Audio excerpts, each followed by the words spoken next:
সন্ধ্যায় ভাত খাবে, দেখুন রান্নাঘরে থালা নিয়ে দাঁড়িয়ে আছে। আমার এখনো রান্না হয়নি। কি দেবো?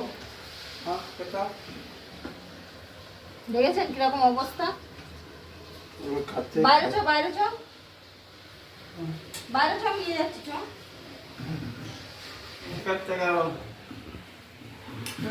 আমি না যাওয়া পর্যন্ত যাবে না, দেখুন দাঁড়িয়ে আছে। এখানে দেবো আর ওইদিকে সরটা বাথরুমের সামনে। আমি তরকারি নিয়ে যেখানে যাবে ও সেখানে যাবে। দেখুন থালা রে। কি দেবো? কি দেবো? দেখুন আঙুল দিয়ে দেখাচ্ছে মাথা নেই এতে। মাথা কোনটা?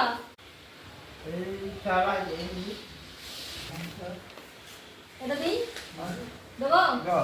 দেখেছেন তরকারির মধ্যে সে মাছের মাথাটা খুঁজছে, ও মাছের মাথা চাইছে। আমি বলছি না নেই, ও তাও বলছে যে ওর মধ্যে আছে, আঙুল দিয়ে দিয়ে দেখাচ্ছে। তো মাছের মাথা আমি আজকে রান্না করিনি, রেখে দিয়েছি। তো তরকারি দিয়ে মাছ দিয়ে দিলাম, দিয়ে বললাম এর ভাতটা মেখে নে। ও কিছুতেই দেখুন ভাত মাখছে না, সে আমার হাতটা নিয়ে নিয়ে যাচ্ছে, কিছুতেই নিজের ভাত মাখাটা নিজে পাচ্ছে না। তারপর আমি মেখে দিলাম, তরকারিটা সবে নামিয়েছি, খুব গরম, মাখতে পারছি না। তাও মেখে না দিলে ও খাবে না, ওরকমই থাকবে। তারপর আমি আস্তে আস্তে মেখে দিলাম ভাতটা, বললাম খুব গরম, আস্তে আস্তে খা। তো এবার খাচ্ছে।